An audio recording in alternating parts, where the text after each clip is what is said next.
All right, so enough with the grapefruit and apples.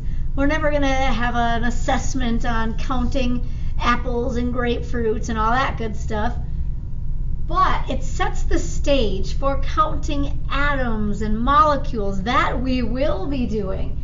And so the problem is that with atoms and molecules, each particle is so crazy tiny that it's impossible for us to have a sample of carbon and try to count every individual carbon atom. They're so tiny. You can't even see atoms under a microscope.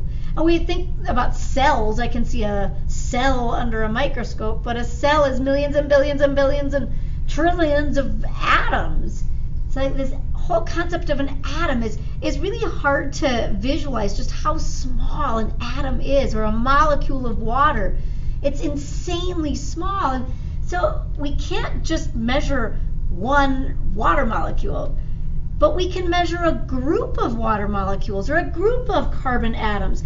When I have a large enough group of them together, then I have a quantity that's more realistic to measure in the lab, that I could put on an electronic balance and find its mass.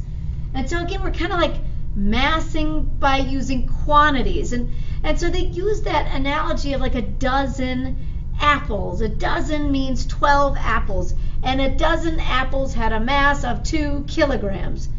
Well, if I had half a dozen apples, I have 6 apples, and it would weigh then 1 kilogram. It's all about ratios and this concept of measuring a larger quantity. That we're going to have to apply to things like atoms and molecules, because they're just too tiny to measure individually. So I have to have a large sample of atoms and molecules before I have enough of them that I can realistically count them and measure them in the lab.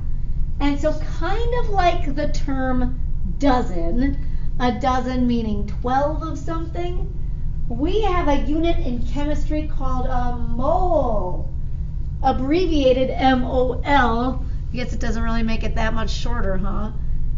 And MOL, mole, refers to this many particles.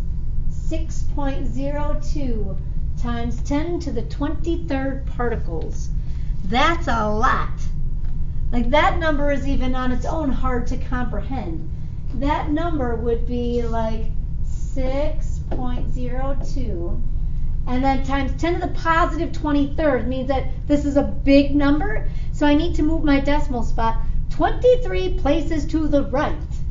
1, 2, 3, 4, 5, 6, 7, 8, 9, 10, 11, 12, 13, 14, 15, 16, 17, 18, 19, 20, 21, 22, 23. There. Like that. I don't even know what that number is. Like, that's insanely large. It's like a 6 with 23 zeros behind it. That's bigger than a million, billion, trillion, whatever comes after that. It's ginormous. But we need that many atoms or molecules before I have a sample that's large enough to measure in the lab. So we're trying to just understand how insanely small an atom is, or a water molecule, that it takes that many of them to have a quantity that's measurable in the lab. It's because they're so teeny tiny. But we use this term kind of like we use the word a dozen. If I have a dozen copper atoms, I have 12. If I have a mole of copper atoms, I have a few more than 12. I'd have 6.02 times 10 to the 23rd atoms. Now, kind of along with that concept is this term representative particle. A representative particle just refers to how that particle or that substance is normally found in nature. So if it is an element, a pure element exists as an atom. And so if I kind of jump ahead and look at this table in question number 5, for example, if our substance was copper. Well, copper is an atom. It's an element. It exists as little Cu atoms. Atomic nitrogen. Yeah, nitrogen is an element on the periodic table. It's got its own box. It is an atom. Its individual particles are atoms with the formula N. So if I were referring to atomic nitrogen, that's just little atoms of nitrogen. We'd say its representative particle is an atom. But nitrogen can also be found in a molecule. A molecule would be like N2 if you've got two or more atoms bonded together. So nitrogen gas, as it's found in the air, is actually a molecule, N2.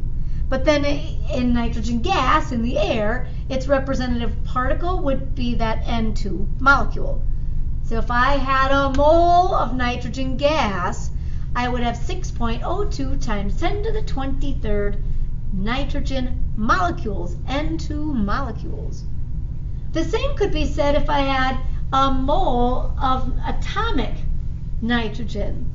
It would just be 6.02 times 10 to the 23rd individual nitrogen atoms. Oh, okay. And so, for example, water is a molecule with the formula H2O. If I had a mole of water molecules, I would have 6.02 times 10 to the 23rd water molecules. Okay, interesting. Now, when you get to ionics, like calcium fluoride and sodium chloride, ionics have a metal bonded to a nonmetal. Well, they don't really exist as individual molecules. It's a big crystal of oppositely charged ions in a very organized repeating pattern. Then we call it a formula unit. What's the simplest formula unit in the crystal? Or what's the simplest repeating pattern in the crystal? And so like for sodium chloride, it's NaCl. Like we're kind of just asking what would be the formula unit. Oh, whoopsies. I put that in the wrong spot. Formula unit.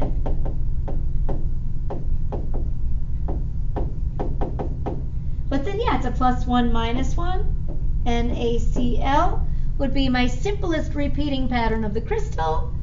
And 6.02 times 10 to the 23rd units of NaCl would be equivalent to a mole.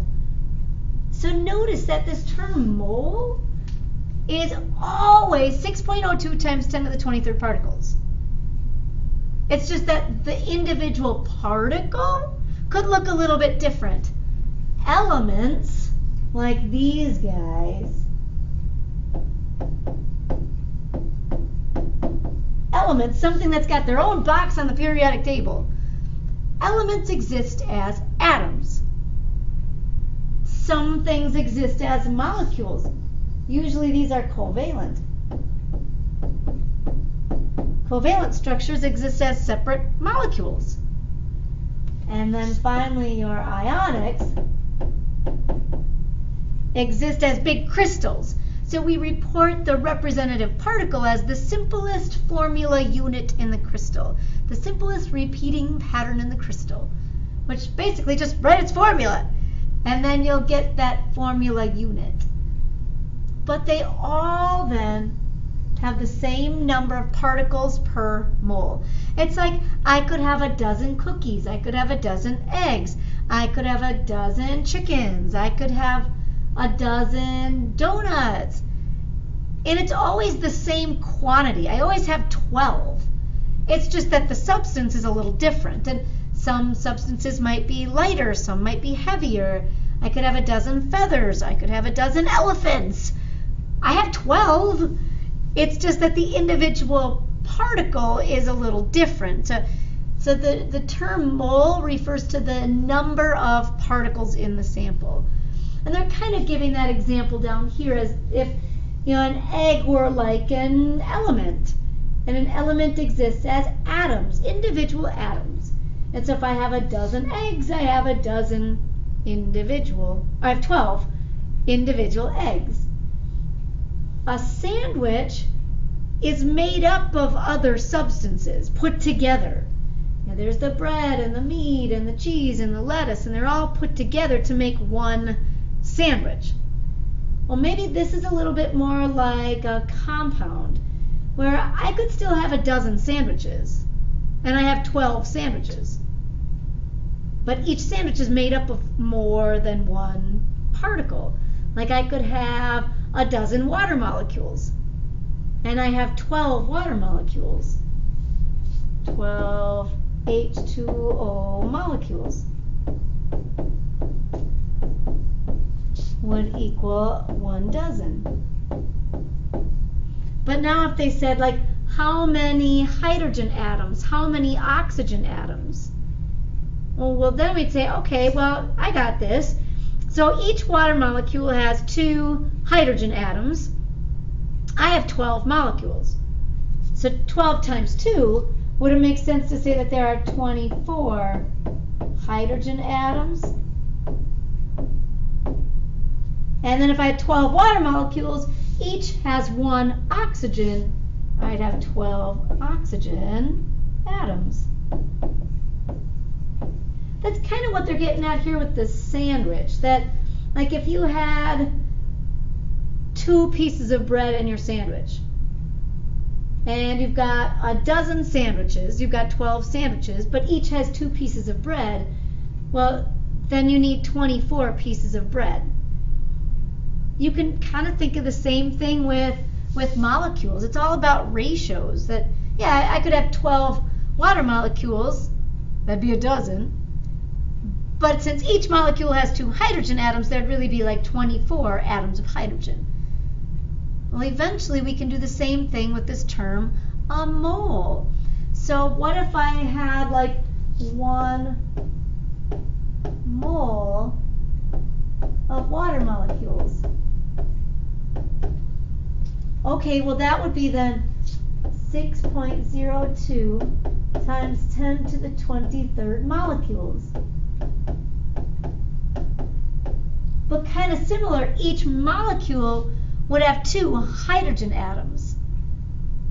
So if I took that 6.02 times 10 to the 23rd and multiplied by 2, would it make sense to say that I've got like 12.04 times 10 to the 23rd hydrogen atoms? Which we could also write as like 1.204 times 10 to the 24th. Oh, interesting. See, we can use this term dozen to represent a quantity. We can use it to represent a quantity of singular particles like an egg or like an atom, or it can represent a quantity of molecules that are made up of more than one element. But we can kind of look at the ratio of atoms within that molecule to figure out exactly how many atoms of each element are also present.